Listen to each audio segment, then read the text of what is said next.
Day 21 of the $1 Million Challenge. Today, I was able to recap with going to people as far as prospective clients. I was able to reach out to more people via DMs and emails. I've done a long list of things today, but the most important thing I've done, in my opinion, was I watched a video in regards to how to approach coaching online. And in this video, I got a big piece of information that I think would help me. And that is that rather than trying to sell people what you're doing, what your skill sets are, what your capabilities are, sell them what they're looking for. And from there, you can slowly showcase the real skill sets, the real capabilities after you've acquired the customer. And it got me thinking, I was like, okay, well, if, people aren't looking for specifically, coaching online, what is it that they're looking for? And, first I had to identify my target audience, which lately has been alcohol brands, because that's just what I've done for the last 19 years. And with that, I went into ChatGPT. ChatGPT gives you a lot of great answers. Once again, you should be utilizing that at all costs. And I asked them, what is it that people in this space are looking for?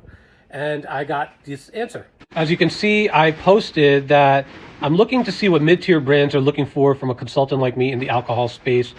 This is what ChatGPT came up with, which I thought was true. I mean, distribution is a big problem for brands that are coming from outside of New York. It's a three-tier system in New York. So I have the connections and the availability to reach out to people I already know in that space. So that would be an easy plug and play.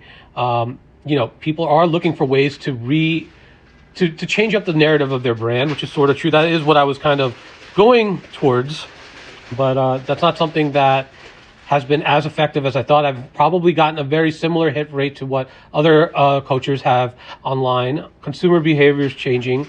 So that is, once again, a branding issue, a hyper-local battlefield. So I know competitors as far as restaurants, as bars, as far as wine shops. I could probably get placement for them, or at least I would know reps that could get placement for products in New York. So I think that's my key sales pitch, is that, if you want distribution in New York, I could probably help you because I know people that could either do it themselves, or I know the brands that could do it, and I can get the introduction in, and I, based off my knowledge, know what price point it should be at to the store owner or the restaurant owner. And from there, it's really determined by the value of the product. But I could probably coach you from getting into New York, getting into a location, and then finding ways to help it achieve to at least get the first cycle, the first sales cycle, the first case sold. And then from there, depending on what the brand needed, I could do more.